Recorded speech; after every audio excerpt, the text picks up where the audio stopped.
जी, मैं आप सबको ब्यूटी ब्रीज एकेडमी की तरफ से वेलकम कहती हूँ।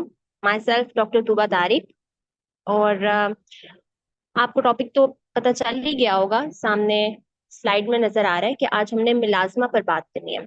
लेकिन उससे पहले मैं आप सबको बताती चलूं कि ब्यूटी ब्रीज एकेडमी का थोड़ा सा तारुफ मैं करवाना चाहती हूँ कि इसकी डायरेक्टर डॉक्टर मिसबा है। और इस एकेडमी की मैनेजिंग डायरेक्टर डॉक्टर समीला है। और ये एक बहुत ही जबरदस्त इंस्टीट्यूट है जो स्किन केयर और हेयर केयर और एस्थेटिक और कॉस्मेटोलॉजी, इन सब फील्ड्स में एडवांस्ड एजुकेशन और ट्रेनिंग प्रोवाइड करता है।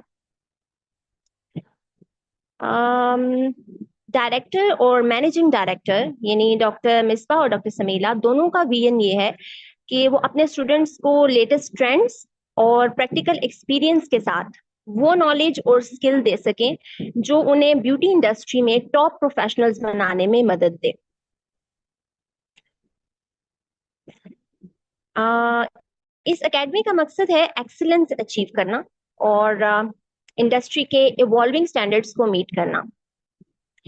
एकेडमी अपने स्टूडेंट्स को कटिंग एज टेक्निक्स और प्रैक्टिकल एक्सपीरियंस प्रोवाइड करते हैं जो उनके करियर को नेक्स्ट लेवल तक ले जाते हैं। अगर आप में से कोई एकेडमी के कोर्सेज को ज्वाइन करना चाहे तो वो ज्वाइन कर सकता है। अम, इन कोर्सेज के लिए एक्सपीरियंस्ड इंस्ट्रक्टर्स और मॉडर्न फैसिलिटीज स्टूडेंट्स को प्रोवाइड की जाती हैं। इसके अलावा ये कि कोर्सेज डिफरेंट लेवल के लोगों के लिए बिल्कुल वैलिड है। किसी भी लेवल पर आप ये कोर्सेज ले सकते हैं, ठीक है। और अगर किसी को भी मजीद मालूमात चाहिए इस बारे में तो वो एमडी से या डायरेक्टर से डायरेक्टली राब्ता कर सकते हैं।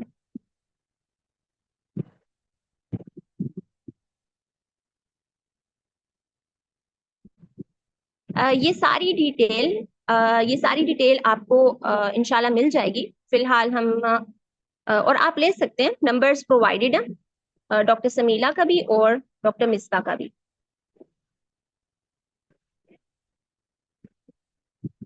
चलिए अब हम अपना टॉपिक स्टार्ट करते हैं, मिलाजमा।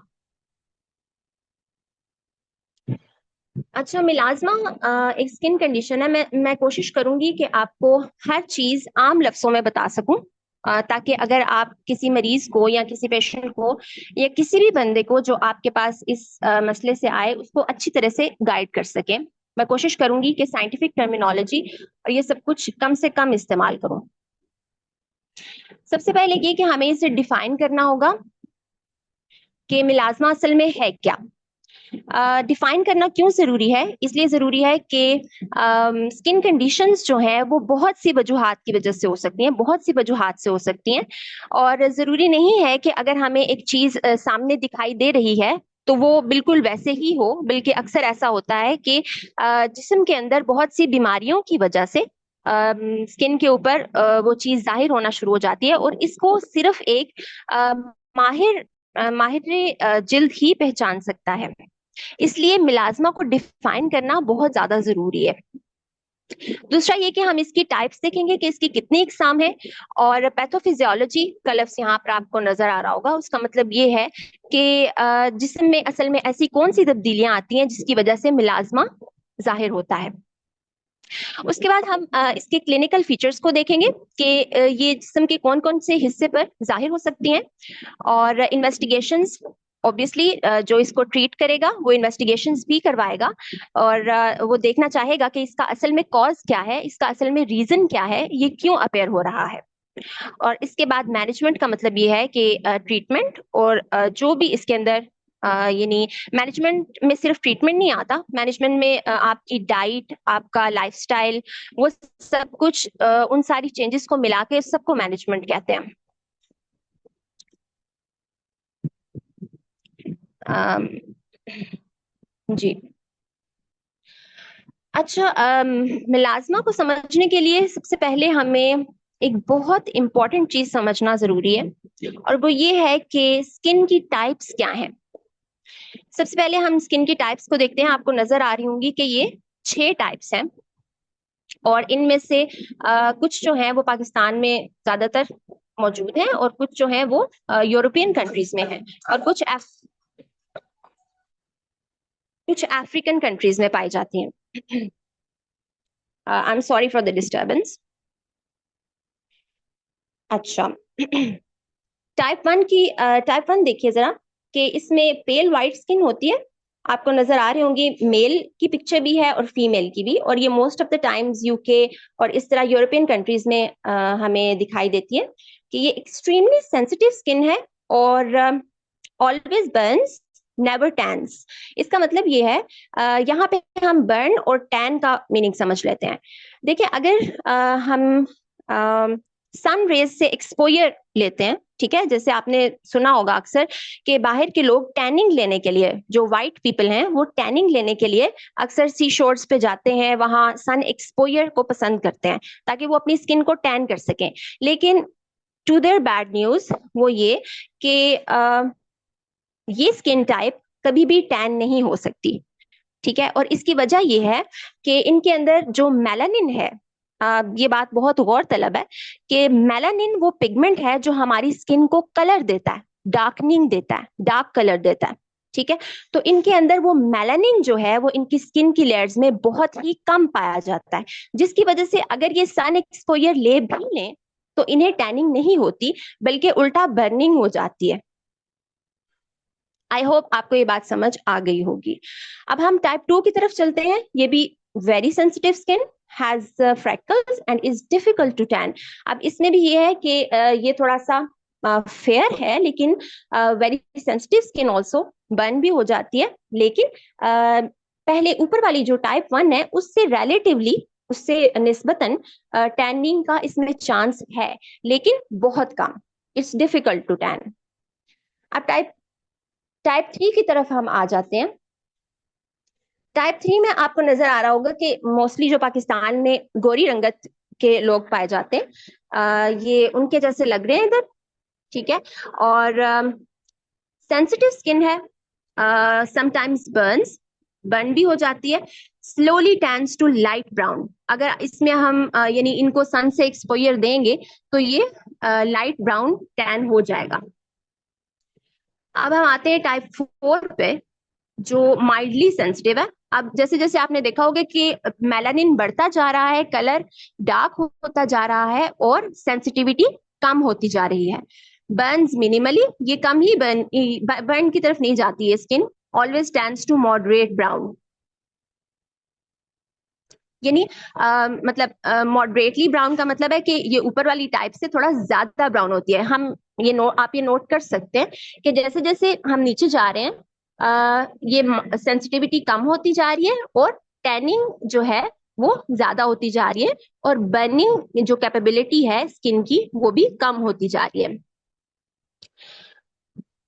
टाइप 5 पे आते हैं तो ये रेजिस्टेंट स्किन है, बहुत ही कम, रेयरली बर्न्स मींस बहुत ही कम इसमें बर्निंग होती है, बहुत कम चांसेस है, और टैन्स वेल, और बहुत अच्छे से टैन हो जाती है। और टाइप 4 जो है ये वेरी रेजिस्टेंट स्किन है, इसमें बिल्कुल भी सेंसिटिविटी नहीं होती और नेवर बर्न नहीं होती है, डीपली पिगमेंटेड, बहुत ज्यादा पिगमेंटेड है। पिगमेंट वही मेलानिन जो कुदरत ने हमारी स्किन के अंदर रखा है, और उसी की वजह से हमारी स्किन के डिफरेंट कलर्स होते हैं। Next slide please. अच्छा, ये सारा ओवरव्यू देने का मतलब ये था कि हम ये देखें कि मिलाजमा असल में क्या प्रॉब्लम होता है। मिलाजमा ये होता है, आपको नजर आ रहा होगा कि ये अक्सर अक्सर और बेशतर हम देखते हैं कि खवातीन में चेहरे पर इस तरह के दाग धब्बे और निशान पाए जाते हैं जो बहुत ही बुरे लगते हैं, ठीक है। और अगर हम इसके बारे में बात करें तो melasma is an acquired disorder of pigmentation frequently seen in individuals with darker skin types. यानी आप कह सकते हैं, हमने पीछे भी ये बात की थी कि जो टाइप 1 और टाइप 2 है, यानी जो लाइटर स्किन टोन है, जो फेयर स्किन टोन है, उसके अंदर तो इतना मेलानिन पाया ही नहीं जाता, ठीक है। तो उसके अंदर मिलाजमा के चांसेस बहुत कम होते हैं। लेकिन जो डार्कर स्किन होती हैं जिनके अंदर मेलानिन बहुत ज्यादा पाया जाता है, उसके अंदर मिलाजमा के चांसेस भी बहुत ज्यादा हो जाते हैं। It is an acquired hypermelanosis of sun exposed areas. यहाँ पे आपको गौर करना पड़ेगा वर्ड हाइपर मेलानोसिस पे। मेलानिन का वर्ड मैंने यूज किया था कि स्किन के अंदर जो पिगमेंट मेलानिन पाया जाता है उसकी वजह से हमारी स्किन का कलर होता है, यानी हमारी स्किन का जो कलर है वो डार्क होता है। तो यहाँ पे हाइपर का मतलब है बहुत ज्यादा, और मेलानोसिस का मतलब है मेलानिन का बहुत ज्यादा प्रोड्यूस होना। ठीक है, अब यहाँ पे एक बहुत इंटरेस्टिंग रेलिवेशन इन्होंने बताई है कि सन एक्सपोज्ड एरियाज। ठीक है, तो सन एक्सपोज्ड एरियाज जो हैं उनमें हम देख सकते हैं जो फेस है वो सबसे ज्यादा प्रोमिनेंट होता है मेलाज्मा के लिए।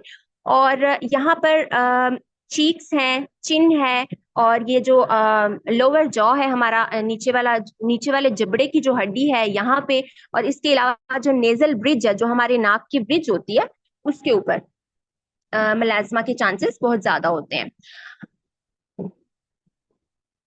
अच्छा, इसमें प्रीवियस स्लाइड कीजिएगा प्लीज।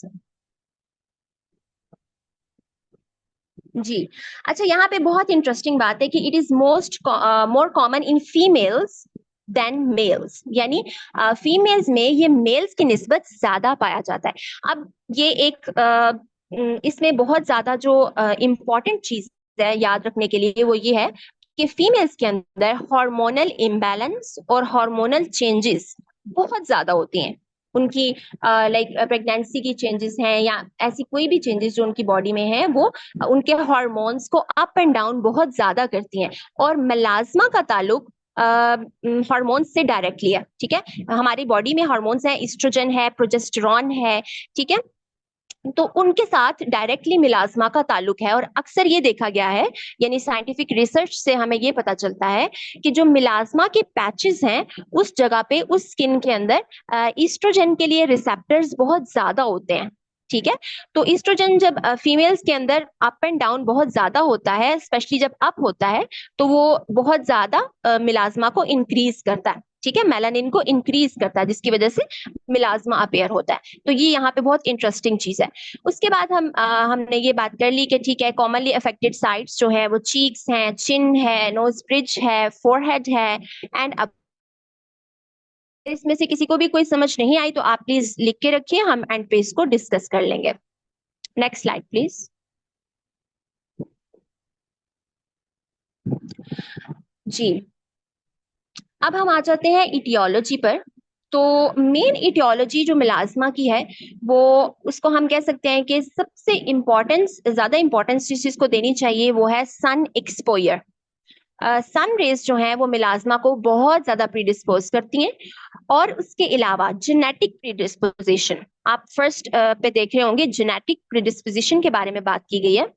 ये क्या होती है कि अगर किसी खातून के या किसी मेल के फैमिली में पहले मिलाज्मा पाया जाता है तो बहुत ज्यादा चांसेस हैं कि उससे भी मिलाज्मा हो सकता है। उसके अलावा प्रेगनेंसी, ओरल कॉन्ट्रासेप्टिव यूज, जो माने हमल अद्वियात होती हैं, हार्मोन रिप्लेसमेंट थेरेपी है, ये सब हार्मोन से रिलेटेड है, हार्मोन्स के अप एंड डाउन से रिलेटेड है। आयरन डेफिशिएंसी जो है वो भी ज्यादा फीमेल्स में पाई जाती है। और आयरन डेफिशिएंसी अनीमिया भी उनके अंदर होता है, यानी खून की कमी, आयरन की कमी की वजह से। उसके अलावा अल्ट्रावायलेट लाइट एक्सपोजर, और medicine with risk of photosensitivity, यानी कोई ऐसी दवाई ले रहे हो जिसकी वजह से जो स्किन है वो हाइपर सेंसिटिव हो जाए, या थायराइड डिसफंक्शन हो जाए, या लोकल क्रीम्स या कॉस्मेटिक्स का बहुत ज्यादा यूज करना, और डॉक्टर की हदायत के बगैर उन अद्वियात को इस्तेमाल करना, और उन क्रीम्स को बहुत ज्यादा यूज करना, जो लोकल प्रोडक्ट्स आती हैं, ये बहुत ज्यादा प्रॉब्लम है जो हमारे पेशेंट्स के अंदर देखा जाता है।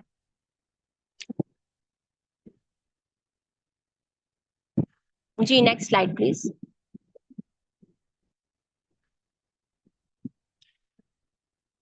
पैथोफिजियोलॉजी बहुत ज्यादा इसकी डेप्थ में जाने की तो जरूरत नहीं है, लेकिन आपको थोड़ा बहुत बताती हूँ कि हमारी बॉडी के अंदर एक पिगमेंट है, एक आप कह सकते हैं सब्सटेंस है, एल टायरोसिन कहते हैं उसे। और वो एल डोपा में चेंज होता है, और वो फिर आगे से सारा ये आपको साइकिल नजर आ रहा होगा, जिसके एंड पे जाकर वो मेलानिन में कन्वर्ट हो जाता है। ठीक है, तो अब यहाँ पे हम देखते हैं कि इसकी जो यानी हमारे काम की जो यहाँ पर चीज है ज्यादा, वो ये है कि melasma is thought to be the stimulation of melanocytes cells in the dermal layer that transfer a pigment called melanin to the keratinocytes of skin when the skin is exposed to ultraviolet light from the sun। अब वो यहाँ पर क्या कह रहे हैं, वो ये कह रहे हैं कि मिलाज्मा जो है वो किस वजह से होता है कि जब अल्ट्रा वायलेट रेडिएशन, ये जो हमें सन रेज मिलती है ना, उनके अंदर अल्ट्रा वायलेट रेज होती हैं जो हमारी स्किन पे जिस वक्त पड़ती हैं, तो जो दो लेयर्स हैं स्किन की, एपिडर्मल और डर्मल। तो जो डर्मल लेयर है ना नीचे वाली, एक आई एम सॉरी, चले मैं आपको पहले स्किन की लेयर्स बता देती हूँ ताकि आपको समझने में आसानी हो जाए। स्किन की दो लेयर्स हैं, एपिडर्मल और डर्मल। एपी का मतलब होता है ऊपर वाली, ठीक है। तो एपिडर्मल लेयर और डर्मल लेयर में ये है कि इन दोनों में मेलानोसाइट्स मौजूद होते हैं, लेकिन जो माइग्रेट करते हैं ना यहाँ यानी जहां से आते हैं वो डर्मल लेयर के अंदर से आते हैं। ठीक है, तो डर्मल लेयर ने उसको माइग्रेट करना होता है एपिडर्मल लेयर की तरफ। आई होप मैं बहुत ज्यादा मुश्किल ना कर रही हूँ इस चीज को। आई एम ट्राइंग कि मैं इसको बहुत अच्छे से एक्सप्लेन करूँ। अगर किसी को समझ नहीं आई तो वो प्लीज लिख ले, मैं दोबारा भी एक्सप्लेन कर दूंगी। ठीक है, तो एपिडर्मल लेयर में जब ये डर्मल लेयर से जब एक्सपोजर होता है अल्ट्रा वायलेट रेज का, यानी जो सूरज से शुआएं आ रही हैं, वो जब हमारी स्किन के ऊपर फॉल करती हैं तो उसके अंदर पिगमेंट जो है वो ज्यादा प्रोड्यूस होना शुरू हो जाता है, मेलानिन ज्यादा प्रोड्यूस होना शुरू हो जाता है और ऊपर वाली स्किन के अंदर आना शुरू हो जाता है। ठीक है, अब डायरेक्ट इफेक्ट जो है यूवी फोटॉन्स का वो डीएनए के ऊपर होता है, और I think it's enough for this, कि इतना ही काफी है कि जब सूरज की शुआएं हमारी स्किन के ऊपर पड़ती हैं तो अप रेगुलेशन हो जाती है मेलानिन की, यानी मेलानिन ज्यादा प्रोड्यूस होना शुरू हो जाता है और हमारी स्किन में मिलाज्मा को प्रोड्यूस कर देता है, मिलाज्मा हमारी स्किन पे जाहिर होना शुरू हो जाता है। Next slide please.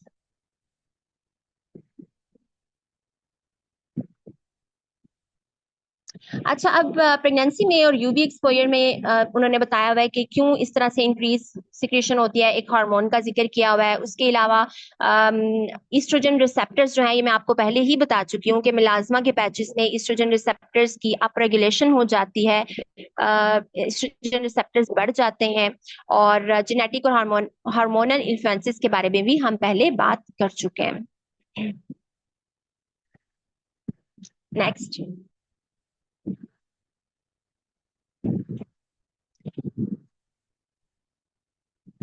Ji, clinical presentation के बारे में भी हम पहले बात कर चुके हैं कि ये symmetrically distributed hyper pigmented macules हैं। मैक्यूल्स या पैचेस या कॉन्फ्लुएंट होते हैं या पंक्टेट होते हैं। अब इसका इनका इन टर्मिनोलॉजीज का मतलब ये है कि बराबर बराबर फैले हुए हैं, ठीक है, और हाइपर पिगमेंटेड का मतलब है कि बहुत ज्यादा उनके अंदर यानी जो दूसरी स्किन है, साथ वाली स्किन है, उससे ज्यादा इनका कलर डार्क है। मैक्यूल्स हैं, मैक्यूल्स का मतलब ये है कि इसको हाथ लगाने से आपको कोई उभरी हुई चीज नहीं मिलती, यानी जो मिलाज्मा है उसको हाथ लगाने से आपको स्किन जो है वो ऐसे दानेदार नहीं मिलेगी, बल्कि आपको स्मूथ स्किन मिलेगी। ये स्किन के अंदर मौजूद होता है, ये स्किन के बाहर नहीं आता। यानी अक्सर हमने जब देखा होगा कि जब कोई स्किन डिजीज होती है या कोई स्किन कंडीशन होती है, तो फॉर एग्जांपल जैसे एक्नी है, ठीक है, तो एक्नी को हाथ लगाने से हमें बम्प्स फील होते हैं ना, ठीक है। एक्नी को हाथ लगाने से या अगर हम कह लें कि जो गर्मी दाने निकलते हैं उनको हाथ लगाने से हमें बम्प्स फील होते हैं। लेकिन मिलाज्मा एक ऐसी कंडीशन है जिसको हाथ लगाने से आपको कोई ऐसी चीज फील नहीं होगी, बल्कि ये स्किन के अंदर ही मौजूद है, स्किन बिल्कुल सॉफ्ट और स्मूथ होगी। अच्छा, उसके अलावा सेंट्रोफेशियल, इसका मतलब है कि चेहरे के दरमियान में, मैलर का मतलब है कि चीक्स पे, और मैंडिबुलर का मतलब है कि जबड़े की हड्डी पे। जी,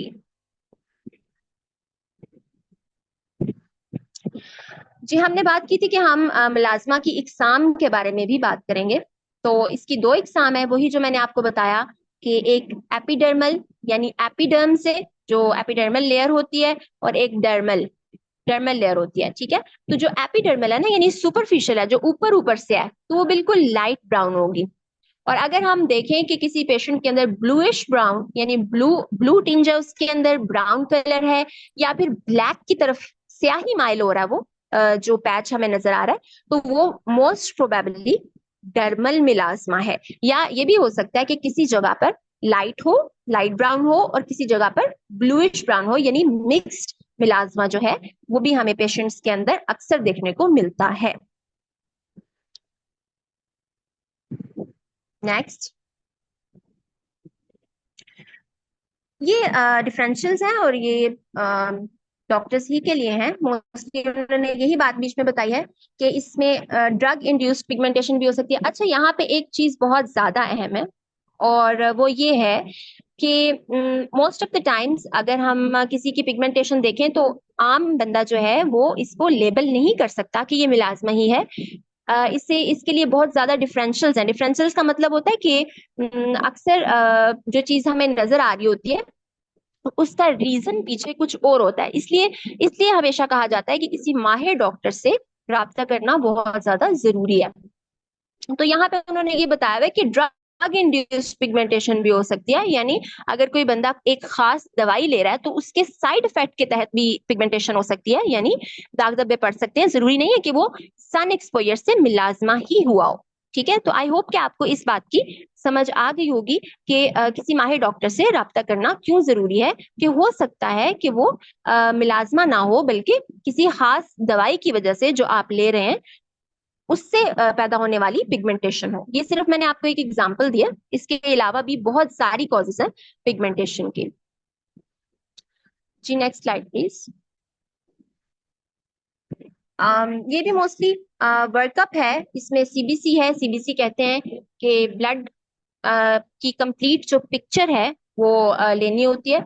और आयरन स्टडीज का मतलब है, जिससे मैंने कहा था कि मिलाजमा जो है वो आयरन डेफिशिएंसी की वजह से भी हो सकता है, तो आयरन स्टडीज हम करवाते हैं। उसके अलावा थायराइड फंक्शन टेस्ट जो है वो भी हमें कराने पड़ते हैं, क्योंकि अक्सर पेशेंट्स के अंदर ये सिम्टम्स भी आ रहे होते हैं और इसकी वजह से भी मिलाजमा हो जाता है। उसके अलावा वुड लैंप एग्जामिनेशन है, ये हमें हेल्प करता है कि हम लोकलाइज करें और हम देख सकें कि जो पिगमेंट है हमें नजर आ रहा है वो आइदर एपिडर्मल है या डर्मल है, यानी एपिडर्मिस के अंदर वो पिगमेंटेशन हुई भी है या डर्मिस के अंदर वो पिगमेंटेशन हुई है। यानी हम इसकी जो दो टाइप्स है ना, उसको डिफ्रेंशिएट करने के लिए, उसको आपस में यानी देखने के लिए कि ये कौन सी टाइप्स है, ये कौन सी टाइप है, वो हम उस चीज के लिए वुड लैंप एग्जामिनेशन करते हैं। अच्छा, अब ये क्यों जरूरी है, ये चीज क्यों जरूरी है कि हम दो टाइप्स जो हैं उनको डिफ्रेंशिएट कर सकें? ये इसलिए जरूरी है कि दोनों की जो मैनेजमेंट है ना, उसके अंदर बहुत ज्यादा फर्क आता है, यानी ट्रीटमेंट के अंदर, मैनेजमेंट के अंदर, डाइट प्लान के अंदर, और इन सब चीजों में काफी ज्यादा फर्क आ जाता है। इसलिए हमें ये लोकलाइज करना बहुत ज्यादा जरूरी है। जी नेक्स्ट स्लाइड प्लीज।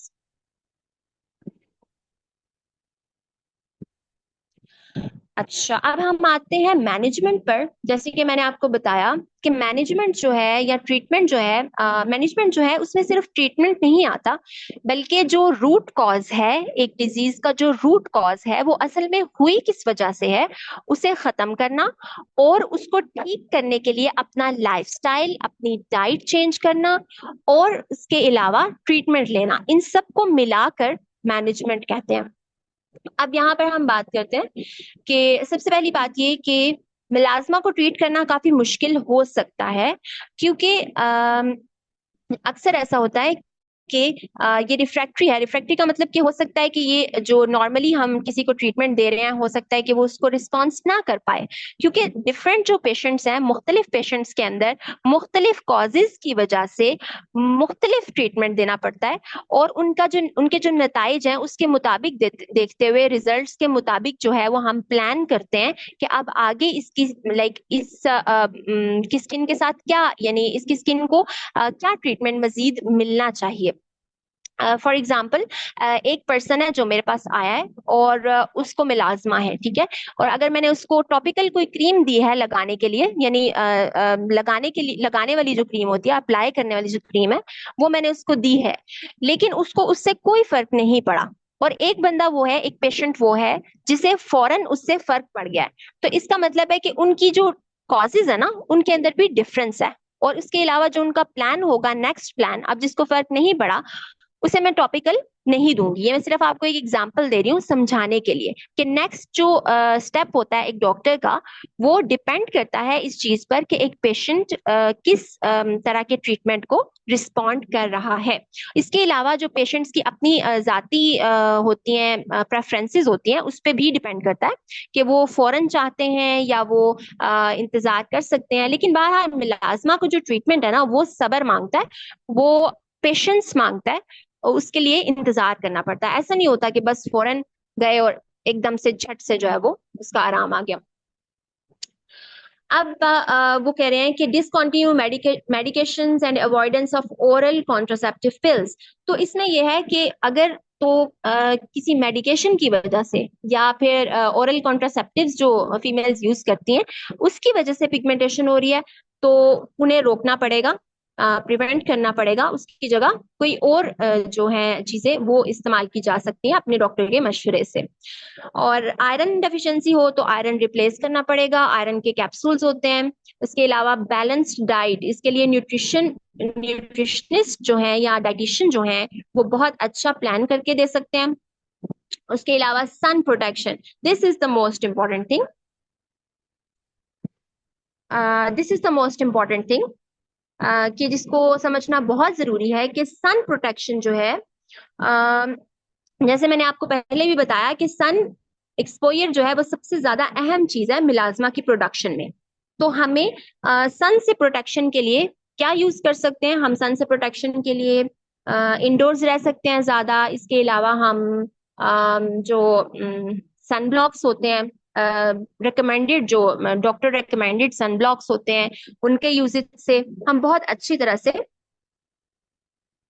सन से प्रोटेक्शन हासिल कर सकते हैं। ठीक है। इसके अलावा एंटी पिगमेंटरी जो ट्रीटमेंट्स होते हैं, जैसे टॉपिकल थेरेपी है या ओरल थेरेपी है। इन टॉपिकल का मतलब मैंने आपको बताया कि लगाने के लिए जो थेरेपी दी जाती है। ओरल थेरेपी मतलब अगर कोई अद्वियात हैं जो आपको खानी है वो। और इसके अलावा न्यूअर मोडालिटीज भी हैं, यानी जैसे लेजर है या केमिकल पील्स हैं, ये सब कुछ। और उसके बाद मेंटेनेंस थेरेपी। मेंटेनेंस थेरेपी का मतलब है कि उसको आपने कीप अप कैसे करना है, क्योंकि मिलाजमा जब एक दफा हो जाता है ना, तो बल्कि हो क्या जाता है, अगर किसी के अंदर जेनेटिक प्रिडिस्पोजिशन है या उसको मिलाजमा के चांसेस हैं या उसका सन एक्सपोजर ज्यादा है, तो उसको मेंटेन कैसे करना है, उससे मेंटेनेंस थेरेपी कहेंगे। कि जब एक ट्रीटमेंट के बाद एक दफा मिलाजमा ठीक हो गया तो आपने आगे एहतियातें क्या करनी है, क्या एहतियातें होंगी कि जिनकी वजह से आपको दोबारा मिलाजमा ना हो। जी। ये टॉपिकल थेरेपी के बारे में बताया गया, उनके डिफरेंट टाइप्स हैं, ठीक है। और hydroquinone, retinoid, kojic acid, azelaic acid, arbutin, tranexamic acid. तो हम बात कर रहे थे लाइटनिंग एजेंट्स के बारे में। लाइटनिंग एजेंट्स का मतलब है कि जो मिलाजमा की पिगमेंटेशन को लगाने से उसको लाइट कर देंगे या उसको कम कर देंगे। तो हम उनमें बात कर रहे थे हाइड्रोक्विनोन की, retinoid, kojic acid, azelaic acid, arbutin, tranexamic acid, glutathione, vitamin C, vitamin E, niacinamide. और ये आगे इनके मैकेनिज्म ऑफ एक्शन दिए गए हैं, जिसमें एक मैकेनिज्म ऑफ एक्शन ये है कि मेलानिन जिस तरह से प्रोड्यूस होता है उसको उसके एंजाइम्स को रोक दिया जाए। और दूसरा ये है कि मेलानिन का ट्रांसफर जो है डर्मल लेयर से वो एपिडर्मल लेयर में रोक दिया जाए। या एंटीऑक्सीडेंट के तौर पे, एंटीऑक्सीडेंट होता है कि हमारी बॉडी के अंदर बहुत सारे ऐसे हार्मफुल सब्सटेंसेस पैदा होते हैं जो यूवी रेडिएशन से, यानी सन की जो कुछ रेडिएशंस हैं उनसे एक्सपोजर की वजह से वो हार्मफुल सब्सटेंसेस पैदा होते हैं। जो कि मिलाजमा के बनने में और हमारी स्किन के डैमेज करने में बहुत ज्यादा इंपॉर्टेंट रोल प्ले करते हैं। तो उनको रोकने के लिए जो है वो लाइटनिंग एजेंट्स कुछ यूज किए जा सकते हैं। ठीक है, नेक्स्ट प्लीज।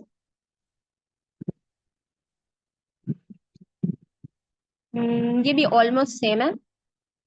नेक्स्ट। जी, यहाँ पर कुछ प्रोडक्ट नेम्स बताए गए हैं। ठीक है, सबसे पहले ये कि हाइड्रोक्सीक्विनोन जो है वो मोस्ट फेमस चीज है मेलास्मा को ट्रीट करने के लिए। और इसके अलावा जो है वो रेटिनॉइड्स आते हैं। रेटिनॉइड्स के अंदर बहुत ज्यादा एहतियात करनी पड़ती है कि अम, ये असल में ट्रैटोजेनिक होते हैं। ट्रैटोजेनिक का मतलब है कि जो प्रेग्नेंट फीमेल्स हैं उनको लाइक प्रेगनेंसी से पहले भी जो है ये इनको अवॉइड करना होता है। सो डॉक्टर के मशवरे से इस्तेमाल करने चाहिए। और ट्रिपल कॉम्बिनेशन क्रीम का मतलब है कि इसके अंदर की 0.05% एंड फ्लूसिनोलोन एसीटोनाइट है 0.01%। आई थिंक इसके अंदर थोड़ा सा स्पेलिंग आगे पीछे हो गए। अच्छा, ब्रांड नेम्स इनके बताए गए हैं। Hydroquin, plus cream, flytro cream, plasma cream. ठीक है, और इसके अलावा कॉम्बिनेशन क्रीम्स जो हैं वो डिफरेंट लाइटनिंग एजेंट्स के साथ हो सकती हैं, जैसे आई थिंक नेक्स्ट मेंशन्ड है। Next slide please.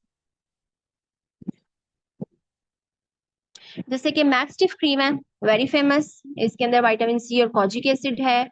उसके अलावा ल्यूमेक्सा क्रीम है, इसके अंदर नायासिनामाइड है, विटामिन सी डेरिवेटिव्स हैं, और विटामिन ई है और लिकोराइस है। और मेलाराइड बायोफैट क्रीम है, इसके अंदर भी विटामिन सी डेरिवेटिव है, कोजिक एसिड है, विटामिन ई है।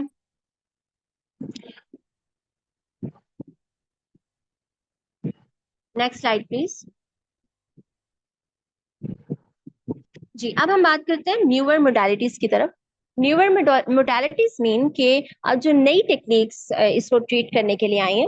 लेकिन इम्पॉर्टेंट चीज ये है कि मिलाजमा को ट्रीट करने के लिए अभी भी सबसे पहले टॉपिकल टॉपिकल थेरेपी ही फेमस है और वही ज्यादा इस्तेमाल की जाती है और वही ज्यादा इस्तेमाल की जानी चाहिए अकॉर्डिंग टू द गाइडलाइंस। लेकिन अकॉर्डिंग टू द पेशेंट जो है वो हम या पेशेंट प्रेफरेंस के मुताबिक हम न्यूअर मोडालिटीज भी यूज कर सकते हैं, जैसे कि केमिकल पीलिंग जो कि ग्लाइकोलिक एसिड से की जाती है या सैलिसाइक्लिक एसिड से की जाती है। और इनकी एक स्पेसिफिक जो है वो हमारे पास रेशो आती है। ठीक है, हमारे पास इनकी स्पेसिफिक यानी कंडेंसेशन आती है जिसके अंदर हमने इसे यूज करना होता है केमिकल पीलिंग को। उसके अलावा माइक्रोडर्म एब्रेजन है, ये एक मिनिमली इन्वेसिव प्रोसीजर है जो सुपरफिशियल लेयर जो है उसको रिमूव कर देता है। उसके अलावा लेजर और लाइट थेरेपी आ जाती है जिसमें आईपीएल है, यैग लेजर्स हैं, पिकोसेकंड लेजर्स हैं। So all of this is kind of scientific terminology. और ये सब लेजर्स की टाइप्स जो है ये डिफरेंट पेशेंट्स के लिए डिफरेंट इस्तेमाल की जाती हैं। जी, thank you so much. That was it for today. और जो सबसे इम्पोर्टेंट चीज मिलाजमा से रिलेटेड है जो as a doctor I would like to share with you कि जब भी कोई फेस पे या किसी भी जगह आपको कोई स्किन डिजीज है तो वो बिल्कुल दूसरी ही डिजीजेस की तरह है। यानी ऐसा नहीं है कि स्किन डिजीजेस कोई स्टिग्मा है या स्किन डिजीजेस कोई ऐसी चीज है जिन्हें ट्रीट नहीं किया जाना चाहिए या ऑल दैट स्टफ। बल्कि जिस तरह से बाकी चीजों का ट्रीटमेंट लिया जाता है, जैसे अल्लाह ताला ने अगर कोई बीमारी क्रिएट की है तो उसका इलाज भी क्रिएट किया है। बिल्कुल इसी तरह स्किन डिजीजेस जो है वो इंसान की खुद एतमादी यानी कि उसकी सेल्फ एस्टीम में कमी का बायस बनती है। ठीक है, यानी अल्लाह ताला ने एक स्मूथ स्किन पैदा किया है और उसके अंदर बीमारी पैदा होना शुरू हो गई है, जैसे मिलाजमा है या एक्नी है। तो all this should be treated, ठीक है। और ताकि हमारी जो खुद एतमादी है, जो हमारी सेल्फ एस्टीम है, वो बरकरार रहे और हम बेहतरीन तरीके से अपनी जिंदगी गुजार सकें। Thank you so much. किसी स्टूडेंट का कोई क्वेश्चन है? पूछना चाहती हूँ कि एज अ ब्यूटिशियन अगर हम मिलाजमा को ट्रीट करते हैं जैसे हम अपने सैलून्स में, तो ऐसे कौन से इंग्रेडिएंट्स होने चाहिए जो सबसे पहले जो है वो हमारे माइंड में आते हैं, मतलब किस तरह से हम उनको जो है वो मिलाजमा को ट्रीट कर सकते हैं एज अ ब्यूटिशियन? क्या हम होम केयर में तो देखें, अगर क्रीम वगैरह दे दी, नाइट क्रीम्स वगैरह जो है वो दे दी, लेकिन जो है वो हम अपने सैलून्स में किस तरह से, मतलब ऐसा कौन सा, मतलब कॉमन इंग्रेडिएंट ऐसा कोई हो जो जिस तरह से, जिससे मतलब जैसे विटामिन सी हो गया, उसकी पेनिट्रेशन करवाते हैं, लेकिन कल मैंने एक वीडियो देखी थी तो उसमें ये था कि विटामिन सी जो है वो अकेले जो है वो मिलाजमा या पिगमेंटेशन को ट्रीट नहीं कर सकता। तो ऐसे कौन से इंग्रेडिएंट्स मतलब होने चाहिए कॉमन जो यूज के? शायद जो है वो डॉक्टर मिसबा जो है कोई नेट इशू आ रहा है, वो कनेक्ट नहीं कर पा रही हैं। अच्छा, आपका क्या क्वेश्चन था कि मुलाजमा के लिए जो है वो क्या यूज करना चाहिए? देखिए, मुलाजमा एक बहुत ही कॉम्प्लिकेटेड जो है वो कंडीशन होती है। इसमें सबसे पहले तो आपको ये डायग्नोज करना चाहिए कि मुलाजमा जो है वो उसका मेन इशू क्या है। क्योंकि मुलाजमा एक ऐसी चीज है कि जिसको आप सिर्फ टॉपिकली उसको ट्रीट नहीं कर सकती कभी भी। हाँ, अगर कोई छोटा मोटा मुलाजमा का कोई आपके पास इशू आ जाता है तो आप उसको टॉपिकली फिर भी किसी तरीके से ट्रीट कर सकते हैं, लेकिन मेन जो इशू है मुलाजमा का, क्योंकि देखें ये आपके स्किन के मेलानिन की एक्स्ट्रा प्रोडक्शन की वजह से ये सारा कुछ होता है। उसके अलावा इसका मेन प्रॉब्लम ये भी होता है कि अगर आप जो हैं वो प्रॉपर सन ब्लॉक यूज नहीं कर रहे हैं, या आपने कोई भी ऐसी क्रीम अपनी स्किन पे यूज कर रहे हैं जिनकी वजह से आप जब बाहर जाते हैं, रोशनी में जाते हैं, तो सनलाइट से आपकी स्किन जो है वो सेंसिटिव हो रही होती है। तब भी होता है। मिसाल के तौर हाँ पर जी। जिस तरह आजकल बहुत ज्यादा, हाँ मैं जी, दूंगी आज। जिस तरह फायदा क्रीम और ये आपकी गोल्डन पर्ल वगैरह इस तरह की जो क्रीम जो हैं वो बहुत ज्यादा इस्तेमाल करती हैं बच्चियां, वो स्टीराइड की वजह से भी स्किन जो है वो बहुत ज्यादा सेंसिटिव हो जाती है, जिसकी वजह से स्किन पे पैचेस बनना शुरू हो जाते हैं। और आजकल एक और बहुत ज्यादा इशू है इनफर्टिलिटी। आपके पास अक्सर जो है वो मैरिड बच्चियां आएंगी और वो आकर के बताएंगी कि हमने इतना टाइम हो गया है, हम अपना ट्रीटमेंट करवा रहे हैं, बच्चे नहीं थे, तो अब हमारी स्किन पर जो है ये ऐसे पैचेस बन गए हैं। पहले मेरी स्किन बिल्कुल साफ थी, लेकिन ये ट्रीटमेंट के बाद हुआ है। उसका मेन रीजन क्या होता है? मेन रीजन एक तो ये होता है कि हार्मोनल ट्रीटमेंट, और दूसरा एक और चीज बहुत ज्यादा है, वो ये है कि हमारी जो डाइट है वो प्रॉपर नहीं है, और अमूमन जो है वो आयरन डेफिशिएंसी की वजह से जो है ये सारे प्रॉब्लम्स आ रहे होते हैं। इसलिए जब तक आप कंप्लीट अपने जो है वो पेशेंट की केस हिस्ट्री नहीं ले लेंगे, असेसमेंट नहीं कर लेंगे, आप उसका ट्रीटमेंट अच्छे तरीके से नहीं कर सकते।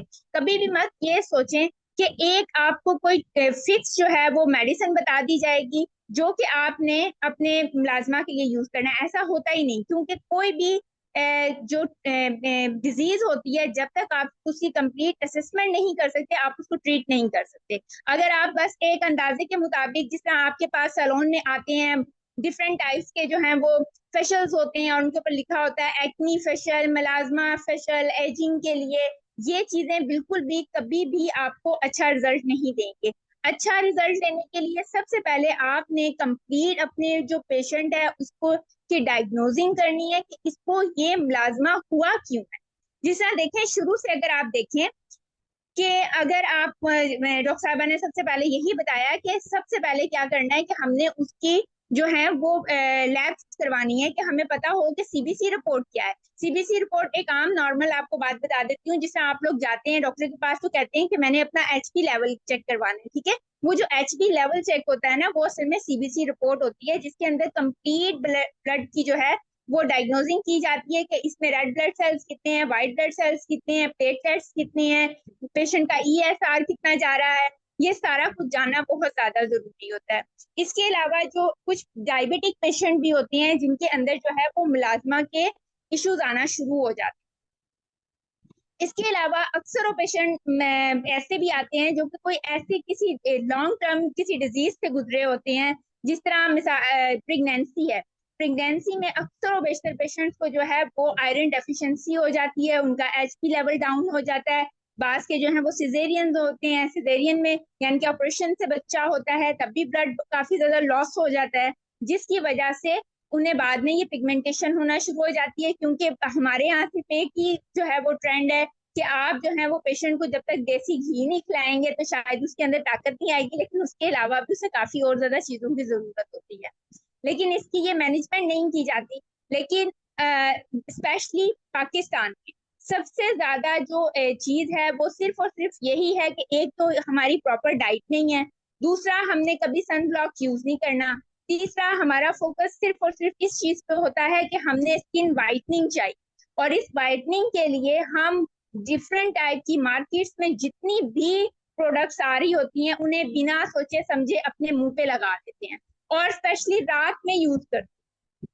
देखें, रात में हालांकि सन ब्लॉक हम दिन में कहेंगे कि आपने सन ब्लॉक दिन में लाजमी यूज करना है, लेकिन रात में सन ब्लॉक भी यूज करने से मना किया जाता है। वो किस लिए? जिस तरह रात को आप बिल्कुल इजी होकर सोते हैं ना, आपकी स्किन की भी ये रिक्वायरमेंट है कि आप अपनी स्किन को बहुत इजी करके साफ सुथरा करके एक अच्छी सी माइल्ड सी क्लिनजिंग करें। और उस क्लिनजिंग के लिए सबसे बेहतरीन ये है कि आप अपने पेशेंट से ये कहें कि वो कोई वाटर बेस्ड जो है वो क्लेंजर यूज करें, माइल्ड टाइप के, ठीक है। बहुत ज्यादा एक्सफोलिएशन वाले जो है उनको क्लेंजर नहीं यूज करवाने। इसके अलावा पेशेंट रात को सोते हुए जो है वो वाटर बेस्ड ऐसी मॉइस्चराइजर यूज करे जिसके अंदर हेलारोनिक एसिड, सेरामाइड्स और पेप्टाइड्स मौजूद।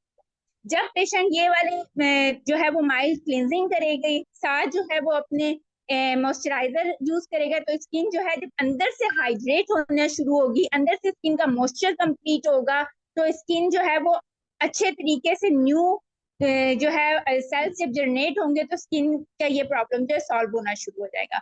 लेकिन जब भी आपके पास कोई मुलाजमा के इशू लेकर आए, सबसे पहले आप उसकी हिस्ट्री जरूर ले लें, ये देख लें कि आखिर इसको ये पैचेस आए किस लिए, फिर उस मुताबिक उसका सारा ट्रीटमेंट होता है। लेकिन वैसे कुछ इंग्रेडिएंट्स आपको बता देती हूँ जो कि ऑलमोस्ट जो है वो मुलाजमा के लिए हम यूज कर रहे होते हैं। उसमें सबसे पहले तो आपको पहले बताया कि रेटिनोल यूज होता है, लेकिन रेटिनोल आपने 40+ औरतों को सिर्फ देना है। 40 से जो ग्लो हैं आपने उन्हें कभी भी नहीं यूज करवाना, क्योंकि उसमें यूज करवाने से पेशेंट को काफी किस्म की जो है वो कॉम्प्लिकेशन आ सकती हैं। अगर वो कभी कंसीव कर लेती है और उससे पहले वो रेटिनोल यूज कर रही होगी तो वो, क्योंकि डीएनए को जाके अफेक्ट करता है, तो वो आपको काफी सारी कॉम्प्लिकेशन का सामना करना पड़ सकता है। जो फीटस होता है, जो होने वाला बच्चा होता है, उसके अंदर काफी एबनॉर्मलिटीज आ सकती हैं, इसलिए उसको अवॉइड करना है। 40 से नीचे नीचे जो आप यूज कर सकते हैं इंग्रेडिएंट्स, उनमें जो है वो मेंडालिक एसिड है, अजैलिक एसिड है, ग्लाइकोलिक एसिड है। इसके अलावा जो है ट्रांजामिक एसिड का बहुत अच्छा रिजल्ट है। आप अगर जो है माइक्रो नीडलिंग या मीजोथेरापी में ट्रांजामिक एसिड यूज करें तो आपको वाकई ही मैजिकल रिजल्ट्स मिलेंगे। इसके अलावा डिफरेंट टाइप्स की आजकल जो है वो वाइटनिंग ड्रिप्स आ रही हैं, आप अपने पेशेंट को वो वाइटनिंग ड्रिप्स भी रेकमेंड कर सकते हैं, क्योंकि वो बहुत अच्छी एनर्जी बूस्टर भी होते हैं और उनके अंदर काफी ज्यादा ऐसे किस्म की जो है वो इंग्रेडिएंट्स शामिल होते हैं जो कि आपकी स्किन में डायरेक्टली आई भी जो है ना एब्जॉर्बेशन बहुत अच्छी होती है। ओरल जो है वो कोई भी मेडिसिन है उसके एब्जॉर्बेशन जो है वो थोड़ी सी कम होती है, लेकिन जो आईवी होता है, आईवी में डायरेक्ट क्योंकि खून के अंदर वो इंग्रेडिएंट्स शामिल हो जाते हैं और वो बहुत अच्छा अफेक्ट करते हैं। तकरीबन आप समझ लें कि आईवी जो है वो 90% आपको उसका रिजल्ट मिलेगा। और क्योंकि अक्सर ये ग्लूटाथायोन की ड्रिप्स आ रही होती हैं, ठीक है, ग्लूटाथायोन बहुत अच्छा इफेक्ट दे रहा होता है।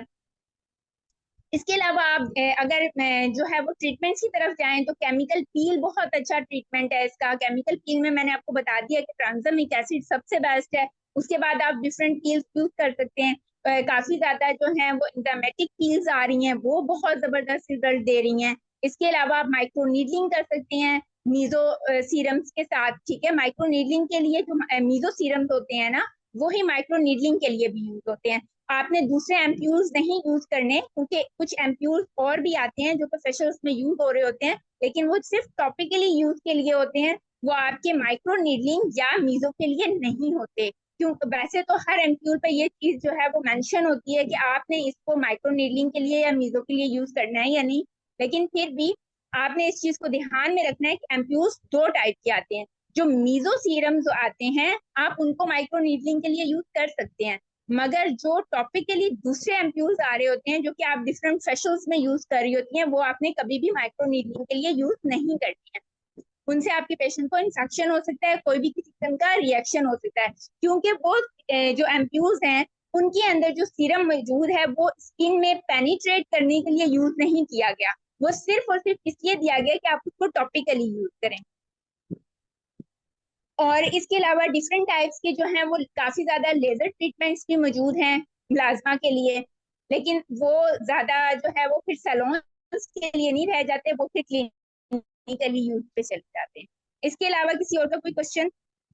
आई होप अस्सलाम वालेकुम। आपको आंसर मिल गया होगा। जी जी, वालेकुम अस्सलाम। अस्सलाम वालेकुम मैम, मैं ये पूछना चाह रही हूँ कि हाइड्रा में जैसे अल्ट्रासाउंड और आरएफ टूल्स होते हैं कि उसको हम मुलाजमा के लिए यूज कर सकते हैं, क्या वो उस पे काम करते हैं? और एलईडी थेरेपी जो है वो काम करती है मुलाजमा इश्यूज के लिए? जी अच्छा, देखिए, सबसे पहली चीज तो ये कि आपने पूछा है हाइड्रा फेशियल के बारे में, ठीक है। हाइड्रा फेशियल का मतलब यही है कि स्किन को हाइड्रेट करना, ठीक है। हाइड्रा फेशियल आप उस वक्त यूज कर सकते हैं कि जब आपने कभी प्लाज्मा का ट्रीटमेंट किया हो ना, जिस तरह मिसाल के तौर पे जो लेजर ट्रीटमेंट्स होते हैं ना, केमिकल पील्स होती हैं, और मीजो ट्रीटमेंट्स में भी कुछ, क्योंकि हम कुछ इंग्रेडिएंट्स ऐसे यूज कर लेते हैं मीजो में भी जिससे हमारी स्किन जो है ना उसका मॉइस्चर लेवल थोड़ा सा कम हो जाता है, ठीक है। तो स्किन में मॉइस्चर लेवल को कंप्लीट करने के लिए हाइड्रा फेशियल यूज किया जाता है। हाइड्रा फेशियल जो है उसमें आप ये समझ लें कि उसमें सिर्फ और सिर्फ आपने अपनी स्किन को पैम्पर करना है।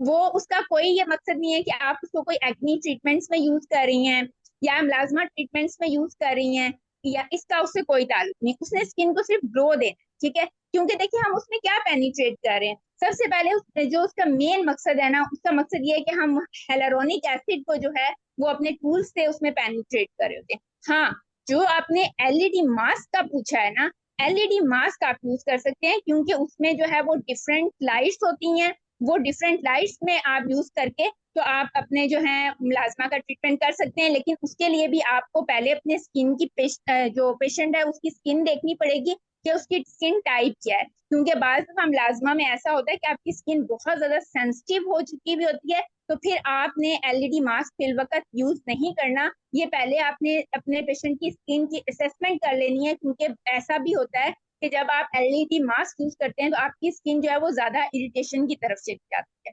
क्योंकि ये एक रेज होती है जो स्किन को जाके इफेक्ट कर रही होती है। इसमें है कि वो डिफरेंट कुछ हैं लाइट्स जो आप यूज कर सकते हैं, लेकिन मैं वैसे यही कहूंगी आपको कि कभी भी जो है ना जो वो बहुत ज्यादा जो सेंसिटिव स्किन होगी ना, आप उसको अवॉइड ही करें तो ज्यादा बेहतर है, क्योंकि अगर आपने सैलून पे यूज करना है तो किसी किस्म का भी कोई अगर क्लाइंट की स्किन के साथ रिएक्शन हो गया तो उसको आपको दोबारा हैंडल करना मुश्किल हो जाएगा। आंसर क्लियर हो गया आपका या कुछ मजीद आपको बताऊं? अस्सलाम वालेकुम। वालेकुम अस्सलाम। जी, बहुत अच्छा सेशन था। I have a query. जी मैम, थैंक यू। मुझे आंसर मिल गया। अच्छा जी, आप चले, तो कह रही थी ना कि हार्मोन्स वगैरह लेने से या एस्ट्रोजन की जाति से भी हो जाता है, तो जो लोग जी जी मेनोपॉज पे कोई ट्रीटमेंट ले रहे होते हैं हार्मोन्स का, इससे भी कॉज करता है मिलेजमा? जी बिल्कुल। देखिए, जब आप मीनोपाज का जब ट्रीटमेंट ले रहे होते हैं ना, वो टोटली जो है वो हार्मोनल ट्रीटमेंट है, और उससे क्या होता है कि आपके हार्मोन्स जो हैं वो इंक्रीज हो रहे होते हैं, और उसमें और अमूमन आप अगर ना सही तरीके से, यानी कि कभी आपके पास ज्यादा पेशेंट्स आते रहते हैं तो आप देखेंगी कि जब ना मीनोपाज स्टार्ट होता है ना, अमूमन औरतों को तब ज्यादा मुलाजमा का इशू आता है। उन्हें कभी छोटे छोटे से ब्राउन पैचेस बन जाएंगे, कभी खत्म हो जाएंगे, स्पेशली ये नाक पे और अपने चीक्स पे, या जो है वो ये माउथ का जो एरिया होता है ना, यहाँ पर ये चिन वगैरह पे और अपर लिप्स पे जो है वो नजर आ रहे होते हैं। ये अमूमन मीनोपाज में ही नजर आ रहे होते हैं, क्योंकि खवातीन, मीनोपाज का मतलब क्या है? मीनोपाज स्टार्ट होता है हमारा 40 टू 55 ईयर्स तक। वैसे तो 45 टू 50 होता है, लेकिन हमारे यहाँ की जो औरतें हैं माशाल्लाह उनकी डाइट इतनी अच्छी है कि उनका 40 से ही ये काम स्टार्ट होना शुरू हो जाता है, क्योंकि आप हेल्थ पे डिपेंड करता है। लेकिन वैसे जो एक मेडिकली एज है वो 45 टू 55 तक है। लेकिन जो यूरोपियन कंट्रीज हैं वो तो 55 से भी अबव पे जाकर उनको स्टार्ट होता है। मैंने आपसे पहले एक बात कही है कि मुलाजमा हमेशा आपको उस वक्त आएगा जब आपके अंदर बॉडी में कुछ डेफिशिएंसीज स्टार्ट हो जाए। ठीक है, हमारे यहाँ विटामिन डी की डेफिशिएंसी बहुत ज्यादा है, आयरन की डेफिशिएंसी बहुत ज्यादा है। विटामिन सी तो हम किसी ना किसी सूरत ले ही लेते हैं, वो हमारा चलता रहता है। लेकिन ये जो विटामिन डी और आयरन है ना, इसकी डेफिशिएंसी हमें काफी ज्यादा रहती है, क्योंकि हमारी जो डाइट है वो इतनी अच्छी नहीं है। और कुछ थोड़ा सा हमें ट्रेंड आ चुका हुआ है कि हम फास्ट फूड के जो है वो बहुत ज्यादा शौकीन है।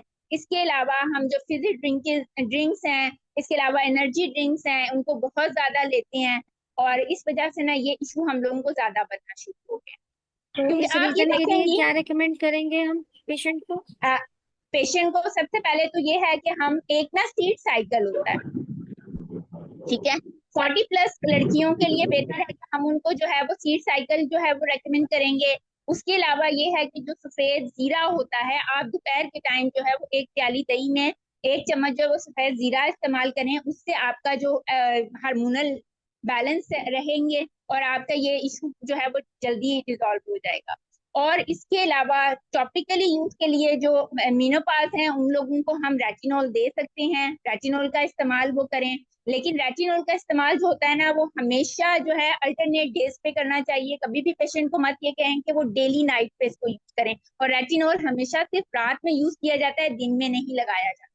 ठीक है, और रेटिनॉल को भी लगाने के लिए अगर आपको ये महसूस हो रहा हो कि मेरी पेशेंट की स्किन जो है वो जरा सेंसिटिव है, तो फिर आपने उसको सैंडविच ट्रीटमेंट देना है। मतलब ये कि पहले आपने पेशेंट से कहना है कि वो कोई सा भी अच्छा सा मॉइस्चराइजर लगा ले जिसके अंदर हेलारोनिक एसिड, सेरामाइड और पेप्टाइड्स मौजूद हो।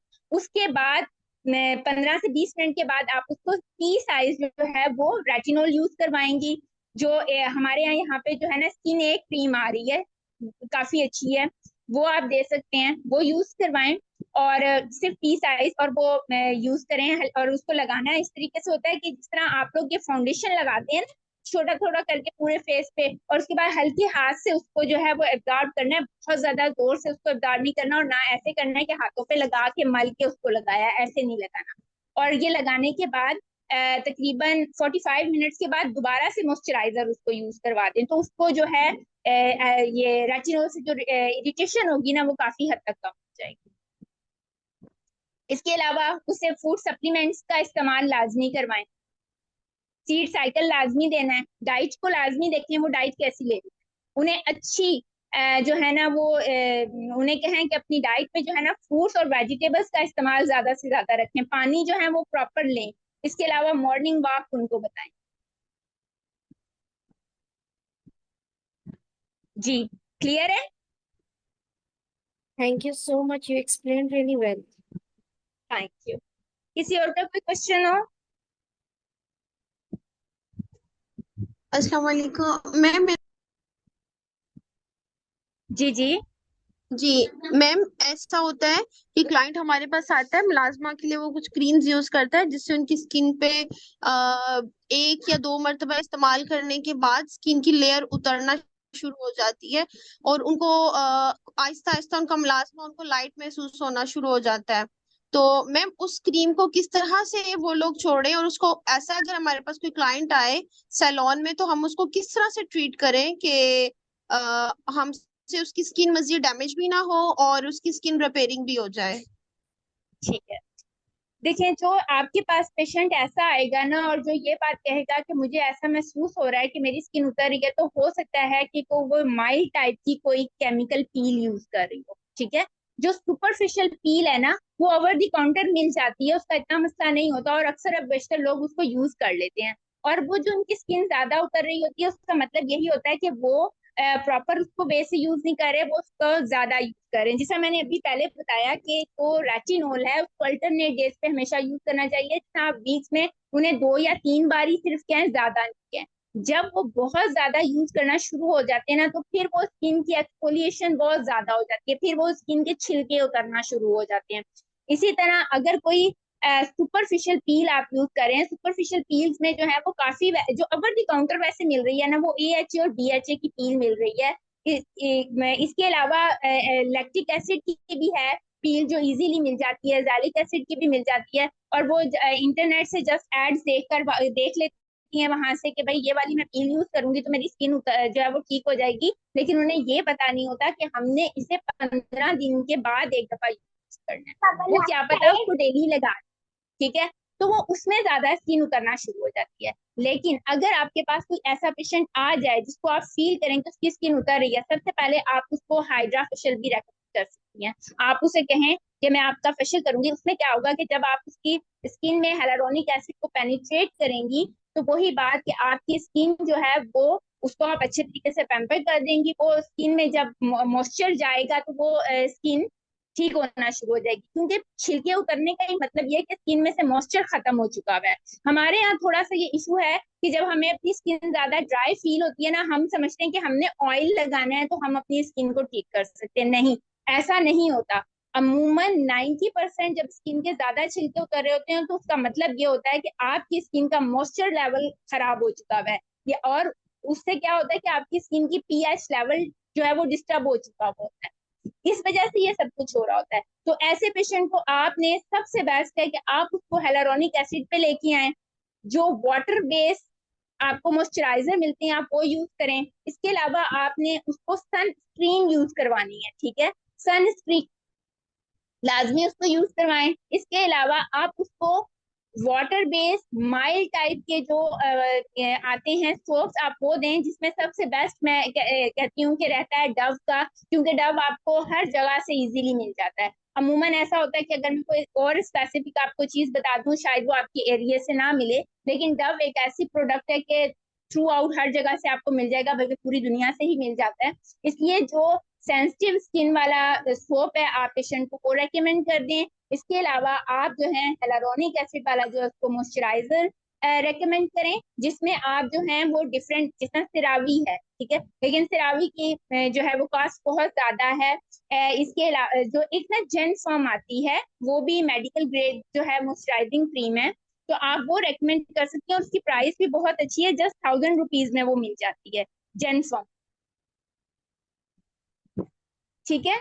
तो जेनसॉन की आप वो यूज कर पा सकती हैं। इसके अलावा आप उन्हें ना सनस्क्रीन दें, सनस्क्रीन जब आप उन्हें यूज करवाएंगी तो आपके पेशेंट जो है वो काफी बेहतर हो जाएगा। इसके अलावा आप उनको सीरम में ना हेलुरोनिक एसिड का सीरम रेकमेंड कर दीजिए, सिंपल, जिसमें सिर्फ हेलुरोनिक हो, इसके अलावा और कुछ ना हो। आप अपने पेशेंट को ये 1 महीने के लिए रेकमेंड करें। इसके अलावा आप उनको लाजमी उनसे जरा पूछ भी लें कि आजकल वो क्या खा पी रही हैं, तो उनकी जो डाइट है उसको थोड़ा बेहतर कर दें। मैं हमेशा इस चीज पे बहुत ज्यादा फोकस करती हूँ कि आप अपने पेशेंट से कहें जब आपका ट्रीटमेंट चल रहा है तो आप फास्ट फूड से और फिजी ड्रिंक से, ये कोका कोला पेप्सी वगैरह से आप थोड़ा सा दूर रहें, ठीक है। और तली हुई चीजों का भी इस्तेमाल कम कर दें। जब आप ज्यादा तौर पे फ्रूट्स और ग्रीन वेजिटेबल्स वगैरह यूज करेंगी, सैलड्स अपनी डाइट में ज्यादा लेके आएंगी, सीड्स को लेकर आएंगी, तो आपकी स्किन ज्यादा अच्छी ग्रो करेगी, ठीक है। नट्स नहीं, मैंने यहाँ पे स्पेशल सीड्स बोला है, ठीक है। जो सीड्स है ना आपकी स्किन को बहुत ज्यादा मॉइस्चर अच्छा देते हैं, आपकी स्किन को बहुत ज्यादा अच्छा ग्लो देते हैं। हम लोग जो हैं वो नट्स तो यूज कर लेते हैं डिफरेंट टाइप के, लेकिन सीड्स हमारी डाइट में कभी शामिल नहीं होते। इसलिए आप स्पेशल पेशेंट से ये जरूर कहें कि वो अपनी डाइट में सीड्स को शामिल करें। Which seeds you are asking for? Seeds different seeds होते हैं, जिस तरह मैं ये अलसी के बीज होते हैं, ठीक है, फ्लैक्स सीड्स हैं, इसके अलावा सफेद तिल हैं, इसके अलावा जो है वो पंपकिन सीड्स आते हैं, और एक और ये सूरजमुखी के बीज जो वो बीज होते हैं वो भी, ये जो है वो बहुत अच्छा रिजल्ट देते हैं। इसका कंप्लीट एक साइकिल होता है, जो मैं यानी कि ये ना जो स्पेशली फीमेल्स हैं उनके लिए मैं ये कंप्लीट साइकिल बताती हूँ। उनकी पीरियड्स के हिसाब से जो है वो डिफरेंट डेज पे ये डिफरेंट जो है वो सीड्स यूज जाते हैं।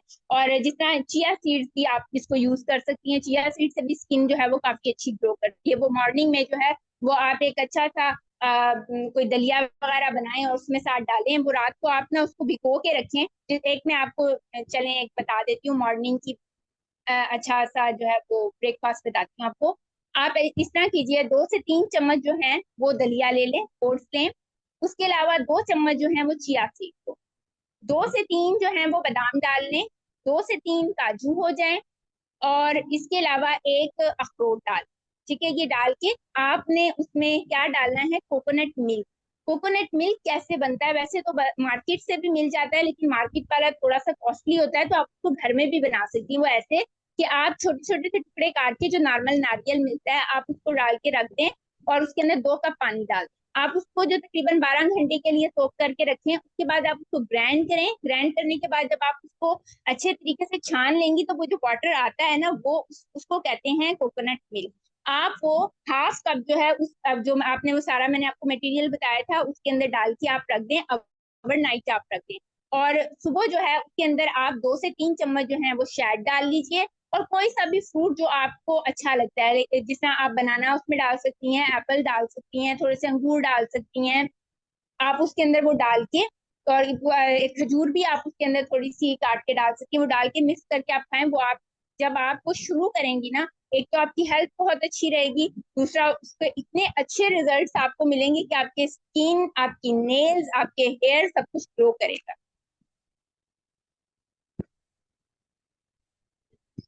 किसी और का थैंक कोई यू, क्वेश्चन दैट्स है? ग्रेट। अच्छा, ये जो आप कह रही हैं कि ये जो सीड्स होते हैं, ये डिफरेंट हम्म पैटर्न से लिए जाते हैं पीरियड साइकिल के लिए, वो क्या है?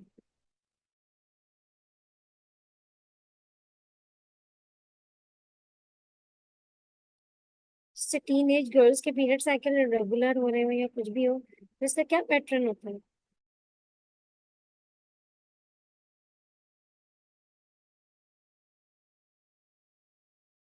फ्री इंशाल्लाह ताला ना, अगस्त में हमारा ये फ्री वेबिनार होगा। उसमें हम ये कंप्लीट साइकिल भी बताएंगे और पीसीओएस के बारे में बताएंगे। उसके अलावा जो फेशियल हेयर ग्रोथ होती है उसके बारे में ये फ्री वेबिनार हमारा होगा। वहां पे हम ना आपको डिटेल से बताएंगे, आप उसको जरूर ज्वाइन कीजिएगा। बस हफ्ता 10 दिन आप वेट कर लीजिए, आपको कंप्लीट स्किन एंड डे, क्योंकि ये काफी लंबा, अगर मैं इस पर बोलना शुरू करूँ तो 1 घंटा फिर इसके लिए चाहिए होगा। मैम, मैंने ये पूछना था कि माशाल्लाह, बहुत पहली बात है कि बहुत बहुत शुक्रिया, आपने बहुत ज्यादा इंफॉर्मेटिव लेक्चर्स दिए। कल भी क्लास अटेंड की थी, बहुत ज्यादा इंफॉर्मेटिव क्लास थी। उसके लिए भी आपका बहुत ज्यादा शुक्रिया कि आपने एक अच्छी अपॉर्चुनिटी दी। मैम, क्या इस क्लास की रिकॉर्डिंग कुछ ऐसा मिल सकेगा? कुछ चीजें पॉइंट आउट नहीं जी कर बिल्कुल। सके? जी जी बिल्कुल, ये आपको यूट्यूब चैनल में, यूट्यूब पे हम इसको अपलोड करेंगे, और इसका लिंक भी जो है वो लाजमी ग्रुप में शेयर करेंगे, तो आप वहां से जो है वो देख सकती हैं। आपने कम्युनिटी को बहुत ज्वाइन बहुत किया हमारी? बहुत बहुत शुक्रिया मैम, बहुत शुक्रिया आपका। Most welcome.